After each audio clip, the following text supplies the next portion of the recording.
Salam jumpa untukmu, para saudara dan saudariku yang terkasih.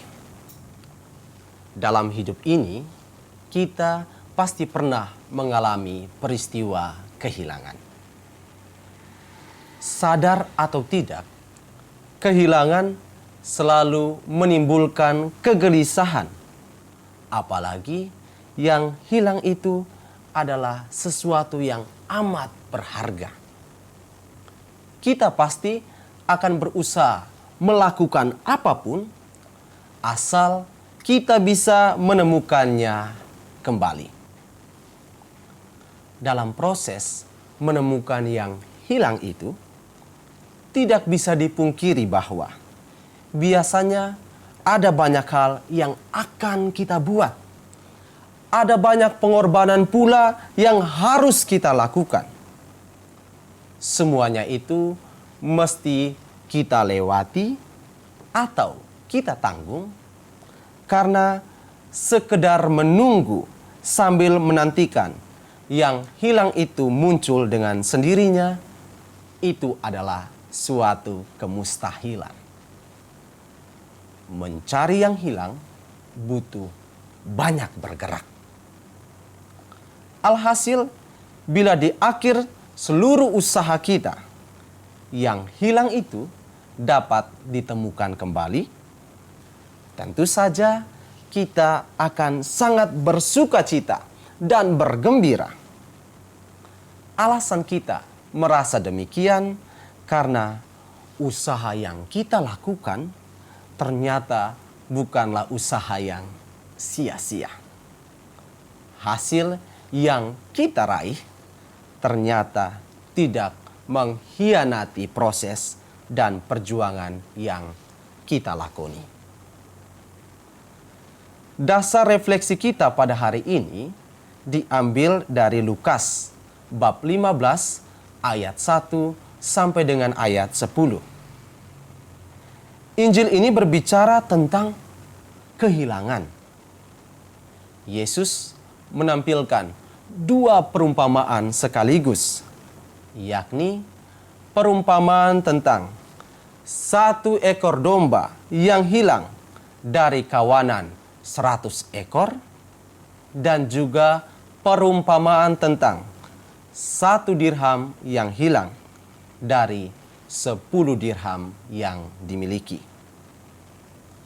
Bila kita mencermati keseluruhan perumpamaan ini secara manusiawi, barangkali kita akan memiliki kesamaan pandangan terhadap pemilik domba dan pemilik dirham. Kita bisa mengategorikan mereka sebagai kelompok orang yang bodoh dan yang banyak membuang waktu. Mengapa? Bayangkan saja, dari sekian banyak domba dan dirham yang dimilikinya, mereka memilih untuk mencari dan menemukan satu yang hilang. Bukankah itu pekerjaan yang membuang-buang waktu dan tenaga? Lebih baik dia tidak mempedulikan yang hilang itu, karena toh dia masih memiliki 99 ekor domba dan 9 dirham. Manakah yang lebih untung? Tentu saja jumlah yang lebih banyak. Akan tetapi, di balik perumpamaan ini, Yesus ingin mengajarkan satu hal sederhana kepada kita sekalian, bahwa semua yang dia miliki adalah berharga di hadapannya. Dia yang dimaksud adalah Allah sendiri. Satu manusia saja yang hilang dari kumpulan anak-anaknya atau tersesat di jalan yang salah, bagi Allah adalah suatu kehilangan besar. Kehilangan yang tidak bisa ditolerir sedikit pun. Maka Allah akan senantiasa berjuang untuk mencari yang hilang itu dengan mengerahkan segala cara. Ia ingin agar sesegera mungkin bisa ditemukan kembali. Bila yang hilang itu ditemukan, Allah akan amat bahagia dan penuh sukacita. Sungguh, betapa luar biasa sikap kebapaan Allah kita. Betapa agungnya kasih Allah kita. Adakah yang memiliki sifat dan kualitas kasih demikian? Tentu saja tidak ada. Tidak seorang pun dapat menyayangi dan menyaingi kesempurnaan kasih Allah. Oleh karena itu, para saudara dan saudariku yang terkasih, jangan pernah memandang rendah siapapun yang ada di sekitar kita. Betapapun dalam pandangan kita, sesama kita itu adalah orang yang berdosa dan penuh dengan kejahatan.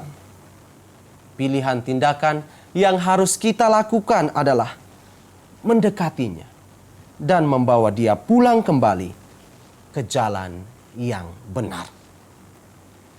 Hindarilah perkataan demikian. Sulit sekali, bahkan mustahil, kalau saya harus meminta dia bertobat.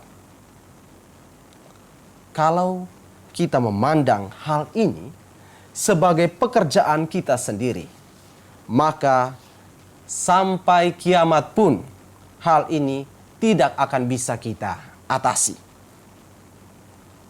Untuk mengusahakan pertobatan, kita mesti melibatkan Allah sendiri. Kita mohon agar Allah membantu kita dengan caranya sendiri, supaya dengan demikian kita secara bersama-sama dapat memperoleh kehidupan kekal. Mari menjadi sesama yang berani merangkul dan mengajak pulang saudara dan saudari kita yang mungkin pada saat ini berada pada jalan yang salah. Tuhan memberkati.